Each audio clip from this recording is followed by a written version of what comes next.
ZANU-PF activists assault ZEC employees in Epworth. Report. The Zimbabwe Human Rights NGO Forum, the Forum, has urged the police to deal with perpetrators of politically motivated violence.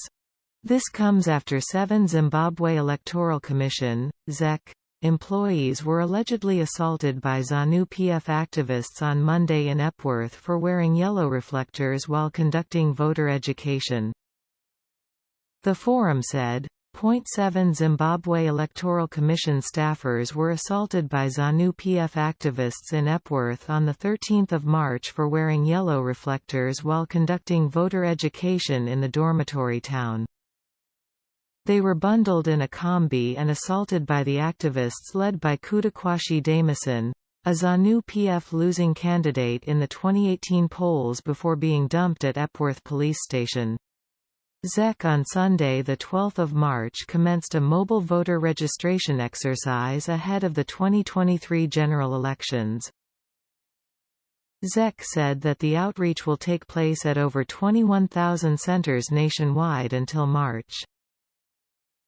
Prospective voters are required to carry their identity card, metal, plastic or waiting pass with the holder's picture, or a valid passport. Proof of residence is required, but where a prospective voter does not have one, they can sign an affidavit at the registration center. ZANU-PF Security Department to vets aspiring candidates. The ZANU-PF Security Department yesterday commenced the meticulous vetting exercise of thousands of CVs that have been submitted from across the country by aspiring candidates, party's National Political Commissar Mike Bima has said. This comes as thousands of people, including the young, old and women, have thrown their hats in the ring, seeking to represent the ruling party in the forthcoming elections. Speaking at a press briefing yesterday, Bima said all the provinces have submitted CVs.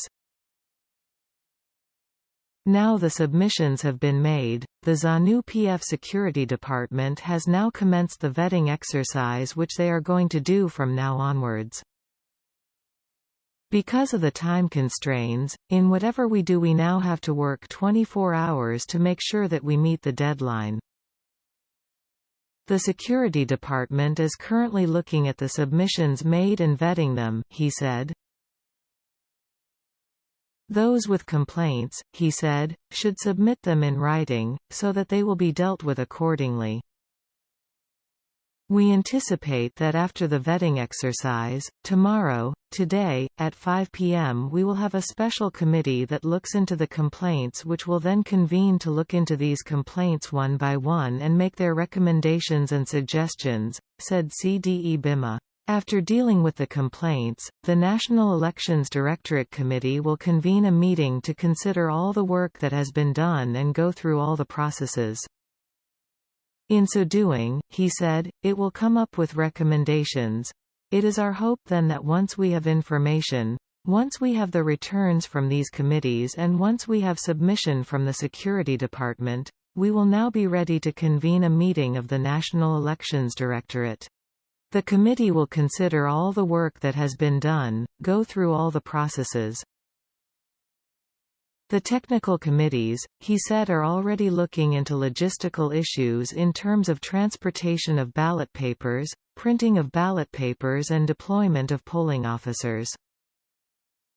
ZANU-PF Secretary for Information and Publicity Christopher Mavengwa weighed in, saying the Politburo will meet to endorse and approve the list of candidates to be voted upon by the membership. The Politburo will meet at a convenient date this week before Saturday's primary elections. The membership at cell level will vote in a manner that as much as possible mimics the upcoming harmonized national elections. That is why the party took the laborious and demanding exercise of cell recruitment and verifying, he said.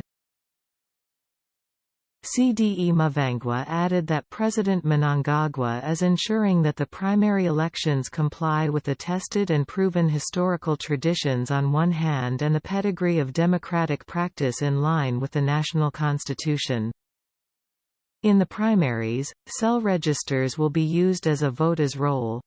Observers said the overwhelming response from across the different demographic groups and professions is an attestation of the popularity of ZANU-PF and its people-tailored policies as enunciated by President